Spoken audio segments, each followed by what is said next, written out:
Hello, Flat Earth researchers, debaters and debunkers. Today we're going to have a lesson in Flerspective by heliocentric cult member Bob the Science Guy, who doesn't actually use any kind of science or measurable proof to prop up his belief that we live on a spinning globe Earth. He just uses explanations that have to ignore and deny the existence of perspective that governs any and all observations. So in fact, Bob is being very unscientific in this explanation here, and this is why people like Bob have to use the word Flerspective instead of perspective, because they cannot accept that perspective governs any and all observations. If they did, then it would be a slippery slope to having to let go of their idiotic, unscientific belief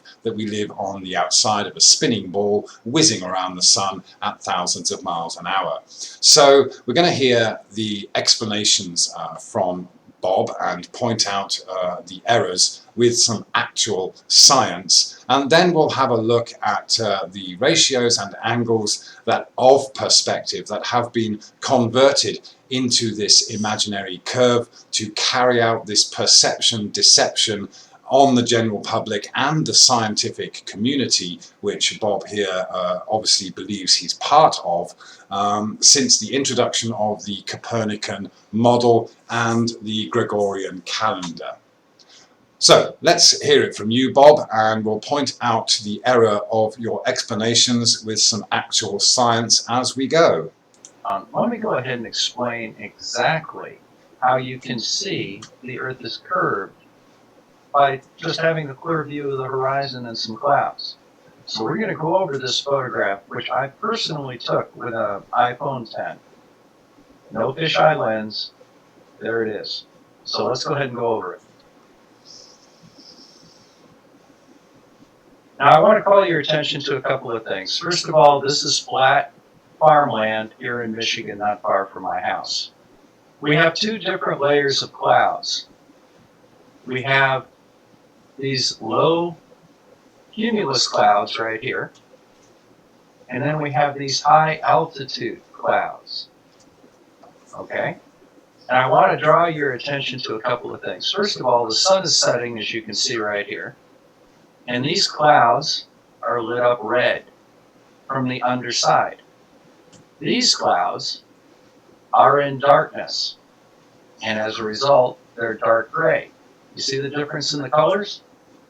Now, what does this tell us? First of all, if you look at these high altitude clouds, they go all the way down to the horizon. These clouds form at a particular altitude in an area based on weather conditions due to something called the adiabatic lapse rate, which means that if you look at the temperature and the dew point, a certain altitude where those two come together, a cloud will form if there's moisture in the air. So these clouds are all at the same altitude above the ground. Yet even though they're very high altitude clouds here, they go all the way to the ground. That's because they're at a set distance above the ground all along the spherical Earth. And as the Earth curves, the clouds curve with it. And that's why you see the clouds on the ground. Okay, so according to Bob, the convergence of the clouds in the sky at the horizon on the surface of the Earth is his evidence that we live on a spherical spinning Earth. Now, straight away, we can see that this doesn't look like any kind of curve. We don't see any curve in any direction in the clouds or on the surface.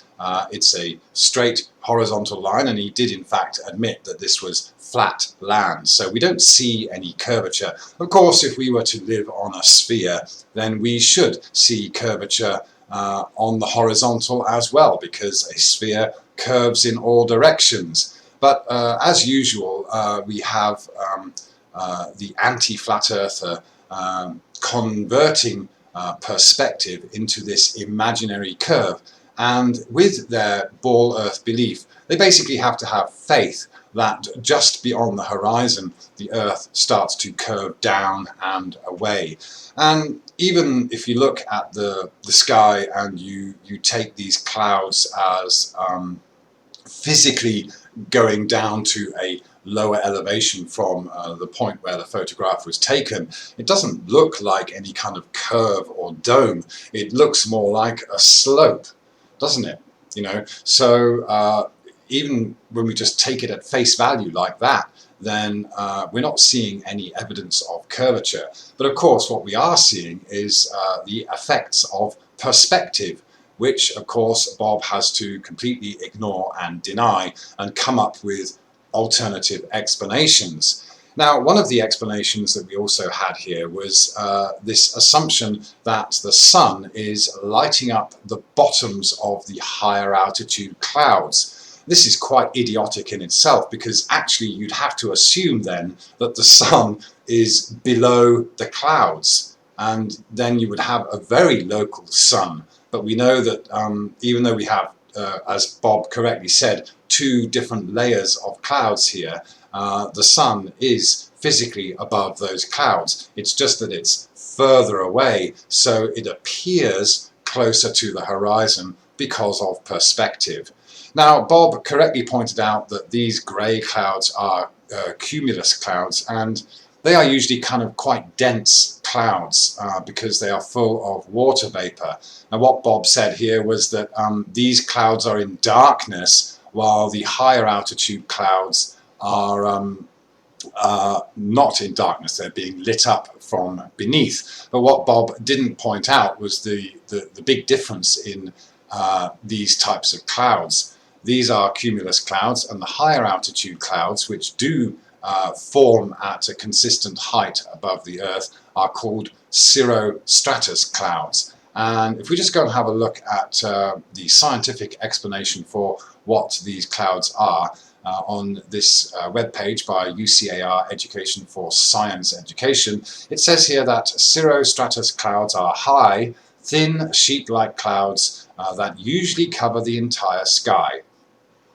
The clouds are so thin that the sun or moon can sometimes shine through and appear to have a halo as light hits the ice crystals and bends. Okay, so yeah, Bob rightly pointed out that these are formed at a high altitude with ice crystals, but failed to mention that these clouds are very different in their density than the cumulus clouds here. And what's actually happening is that the sunlight is passing through the clouds.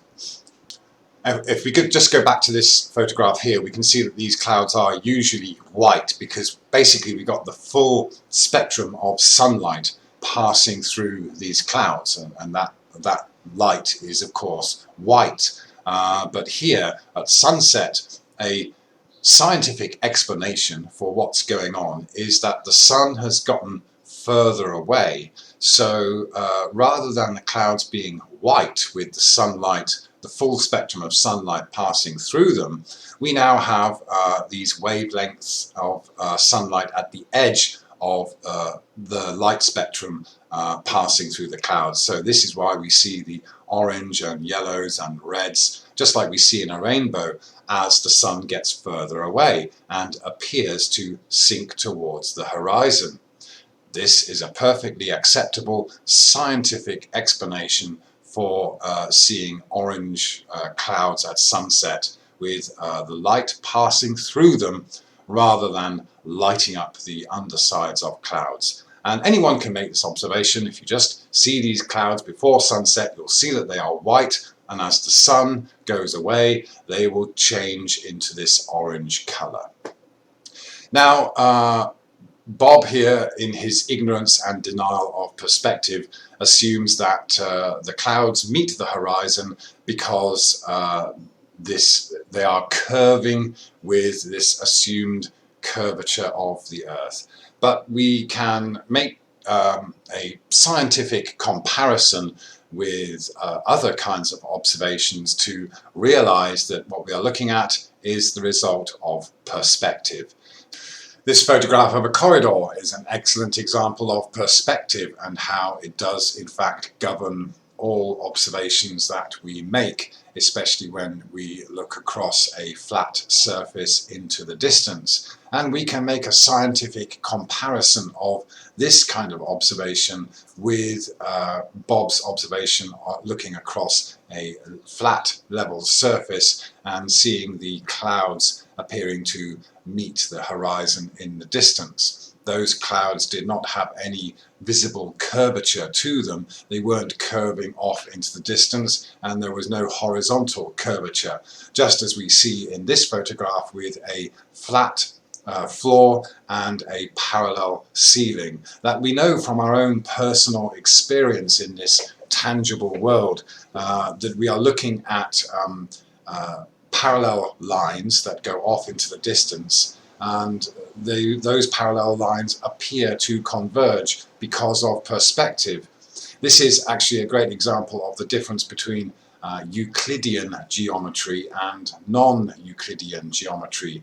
So in Euclidean geometry, parallel lines never physically meet, and we know that these parallel lines that we can see here, whether it's the distance between the surface and the ceiling as the corridor goes off into the distance, or the distance between where the ceiling joins the walls on either side, never changes. There is no physical convergence, and this is the practical application of Euclidean geometry in activities such as construction in our physical world, where parallel lines do not physically meet. But of course, what we have here is the apparent convergence of these parallel lines due to perspective. So perspective is governed by, or illustrated or demonstrated with, non-Euclidean geometry,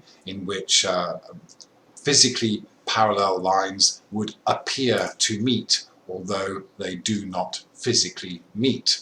And this can be illustrated in a side-on view of perspective, which we'll have a look at in a minute. But of course we can, for the moment, imagine that if we looked at this corridor from a side-on perspective, we would see parallel lines that do not meet. The distance between the surface and the ceiling would remain consistent all down the corridor, and we would not see any convergence from a side-on view.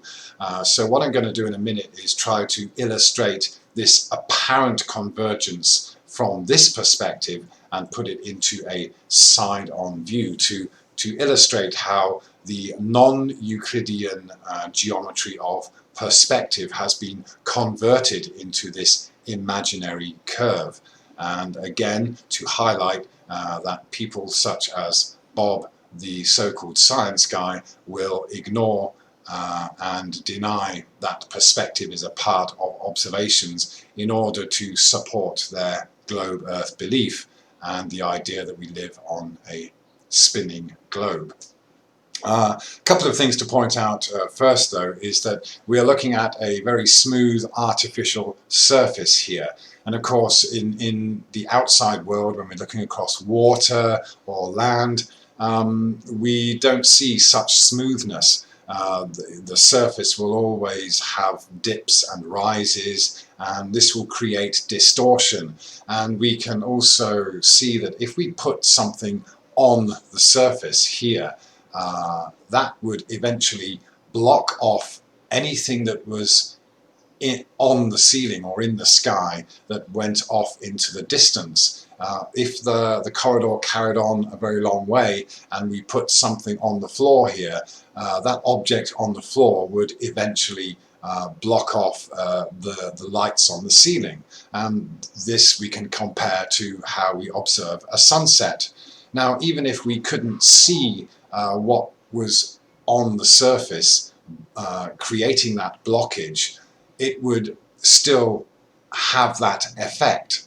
So something on the surface could be so far away that we can't see it, but it would still cause this cutting off of whatever was in the sky at whatever height or distance eventually as it got further away.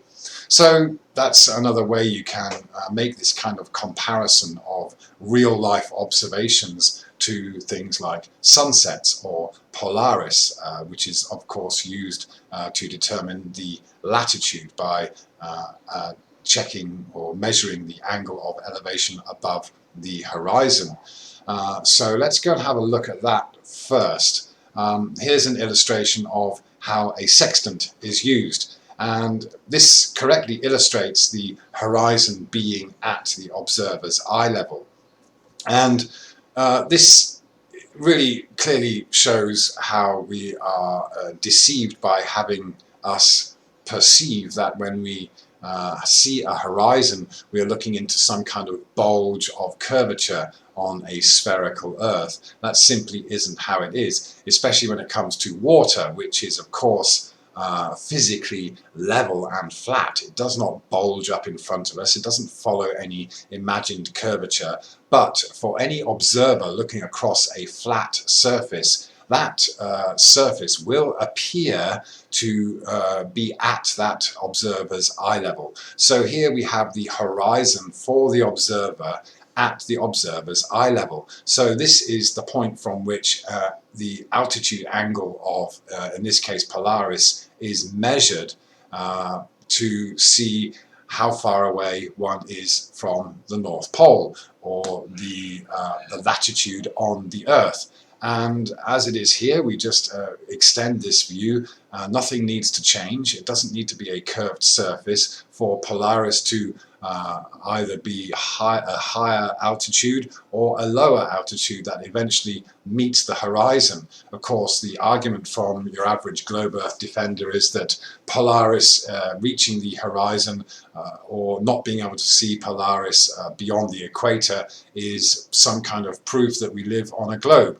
But all you have to do is assume that Polaris is a local luminary. It's not millions of miles away, but possibly a few hundred or a few thousand miles high above the surface of the Earth. And the further away you get across a flat surface from Polaris, the closer it will appear to the horizon, just in the same way that these lights appear closer to the horizon. And if this surface was distorted, or it had waves on it or something, then it would eventually block off these lights going off into the distance. In the same way that you go far enough away from Polaris, then it will also reach the horizon and won't be visible anymore. You do not need a curved surface in order for that to happen. The curvature is this kind of sphere of perspective, which we'll have a look at in a second. But let's just look at a photograph of someone using a sextant, and you can see here that of course this sailor has his eyes lined up with the horizon, and of course that is where the horizon will be in the eyes of the observer or whoever's using the sextant. And all the angles of of Polaris or the Sun are measured from this zero level of the horizon. Now we know that this water is not physically rising up to the same height as that observer's eye level. This is simply the result of perspective when we look across a flat surface. And we know that also if we were taking this picture and we rose up, that horizon would also rise up with us, and the horizon would appear above the sailor's eye level or even above the sailor as we rose up. And this really is an instant way to debunk the globe Earth belief, because of course with the globe we're assuming that the horizon is something that is fixed, and the moment that you rise up above it, that horizon will drop. In reality, in real life observations, the horizon does not drop. Again, it's just perspective making the flat surface appear to be at our eye level. So here we are again with another example of the horizon at the sailor's eye level. Yeah, it's not physically at his height, it's simply how a flat surface appears because of perspective. So this, whether it's above or below the surface, is how perspective affects any observation. And of course, what's ignored is this everything below the horizon, because the horizon is the 0 point from which all the measurements are made. But what about all this surface below the horizon? If we just go back to this photograph again, we do have these angles of this parallel line where the floor connects to the wall here and here, that has angles involved. Again, we're looking at non-Euclidean geometry. Okay, so this illustration here attempts to represent the angles of perspective, or the non-Euclidean geometry of perspective, that is converted into an imaginary curve when we are in fact on a level surface and making observations across that level surface. First, we can point out that this orange dotted line here represents eye level, or the horizon that is seen at eye level by any observer, such as in this illustration where we have the observer using a sextant on a level surface, and that person will see the horizon at his or her eye level, even though they are on a level surface. That level surface will appear to rise up to that person's eye level. So that's what I'm representing here with this green line that goes up to this point here. All right, so we got that person's eye level with the eye at A, and this horizontal orange dotted line representing that line of sight. And in the distance we have the horizon, where the surface and the sky appear to converge. So let's just put in, for example, a line, a horizontal line, to represent this level surface that the observer is actually on or above. So the observer's eye level is, of course, above the flat surface, but in the eyes of the observer, from this side-on view representing perspective, what we have is this apparent rising or angling up or ramping up of the surface, the flat surface, in this fashion to converge at the observer's eye level. Okay, so I'll just keep that there to represent the actual flat surface, and the green line represents the perspective, or the angle of perspective, that has that surface appear to rise to eye level. And of course on the top we have the same thing going on. And it's of course interesting that we have this angle here at the base of the triangle of 66.6 degrees, and here of 66.6 degrees. So this is basically a triangle that's turned on its side, and we end up with the angle here at the horizon converging to be 46.8 degrees.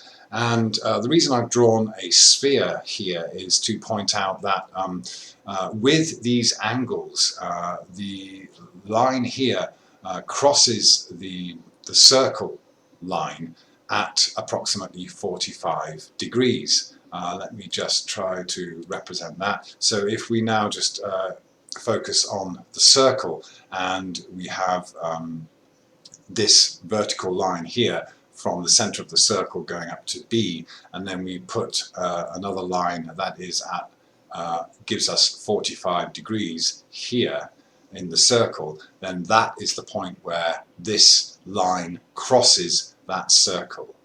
Yeah, so this is all quite relevant because, for example, when we take a measurement of Polaris, and Polaris is at 45 degrees above the horizon, that horizon being at eye level, not the physical surface, but the angle of elevation or altitude of Polaris when it's at 45 degrees above the horizon, means that we are actually at latitude 45 on the surface of the Earth.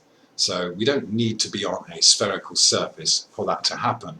So it all matches up until that point. It's after 45 degrees, or when that descent starts to happen, that we then get perspective really kind of kicking in and making an effect. Also, it's interesting to point out that, for example, if you put a meter-long stick in the ground, you stuck it in the ground vertically, and the sun was at 45 degrees above the horizon, then the shadow cast by that stick will be 1 meter long, the same length as the stick when the sun is casting a shadow at 45 degrees. When the sun then goes below 45 degrees, that shadow then starts to get longer and longer. So what we can try and do here is represent what happens to Polaris, for example, and have this sphere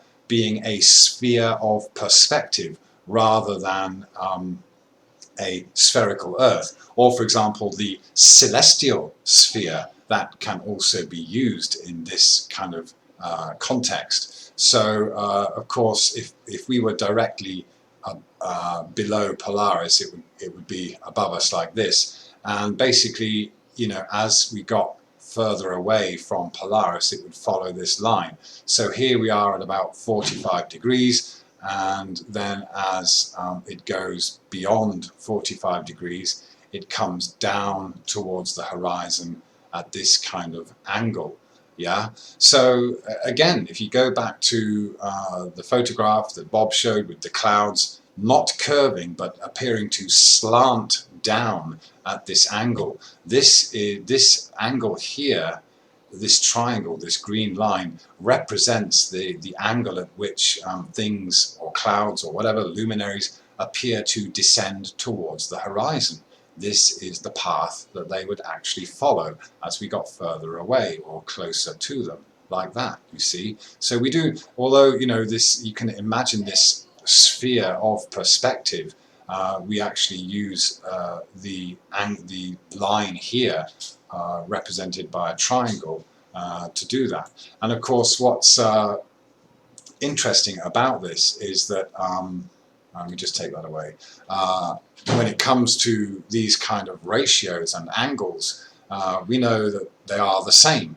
For example, a circle has 360 degrees, or a semicircle has 180 degrees. So a semicircle can represent the two opposite points on a horizon on a flat surface, and that's a 180 degrees. And of course, the angles in a triangle also add up to 180 degrees. So when we use these angles, 66.6 and 66.6 and 46.8, we get this representation of the angles of perspective that has been converted into this imaginary curve and has us twisting our perception or changing our perception to have us believe that we're living on a spherical Earth, simply because we are using observations above the horizon to determine that we're on a spherical Earth, when it all occurs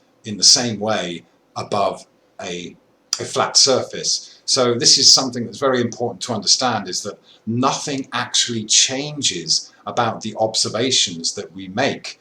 It all depends on how that is interpreted. And of course, for the mathematician that wants to create a certain kind of perception, if they understand that these ratios can be manipulated, then you can manipulate the perception without actually having to change anything about the observations. So, you know, nothing changes about Polaris or the sun rising and setting.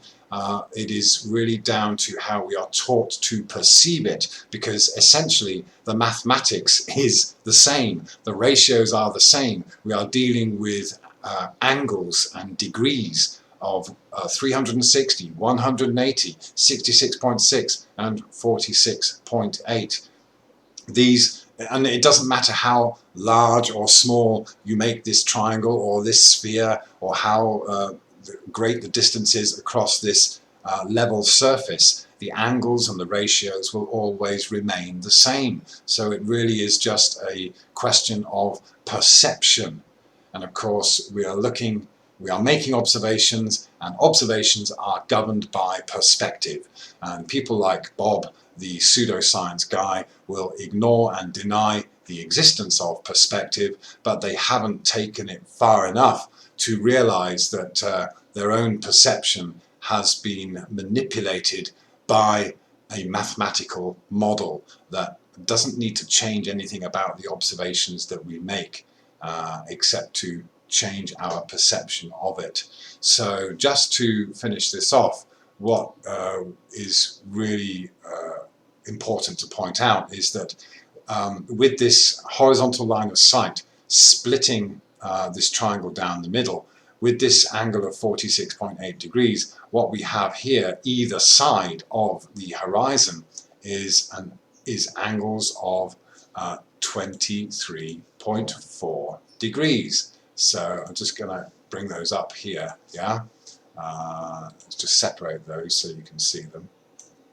Alright, so do you see the angle from the horizon up here when we split this 46.8 degrees down the middle is 23.4 degrees, and again here it's 23.4 degrees. And as I pointed out earlier on,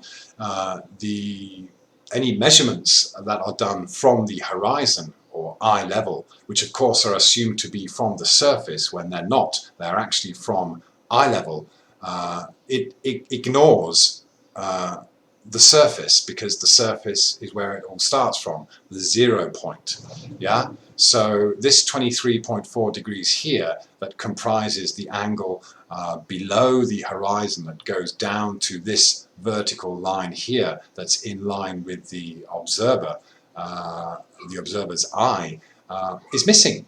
It's 23.4 degrees. And of course that's very familiar to us when it comes to illustrations of the globe, because what we have all over the globe is various poles and axial tilt, which has this 23.4 degrees that has had to be incorporated into the globe because of this conversion of perspective, so that 23.4 degrees below the eye level horizon has then been put into this globe Earth model. And we can see a couple of examples here. For example, we have the perpendicular to orbit line here, this vertical line here, and the orbit direction here, or the ecliptic, and that gives us these 90-degree angles. But then we have the celestial equator here, and the difference between the ecliptic and the celestial equator is of course 23.4 degrees. And again we have this difference between the north celestial pole, where we apparently see Polaris, and this axial tilt as being another 23.4 degrees. Yeah, so this is why the globe Earth has to have more than one north pole, or it has to have more than one equator, because you've got this equator that is, the geographic equator, and then the celestial equator, because when we make an observation across the surface, everything starts from eye level. That's where the horizon is. So the difference between eye level and the angle from eye level down of the surface coming up to our eye level, is 23.4 degrees. Of course, with the globe, we are told to assume that we are looking into a bulge of curvature, or down this curve, and it is that 23.4 degrees that is ignored or is missing from those observations, because they all start at eye level. Yeah, so let's just quickly go back to that, and I really hope that kind of makes sense, and will kind of turn on a light bulb for those of you who have been wondering how to incorporate perspective into observations. It fits like a glove, yeah, and this is the way they have worked their math magic, as I believe. All right. Thank you very much. Click subscribe and the bell icon if you'd like to receive notifications of new videos from Phuket Word.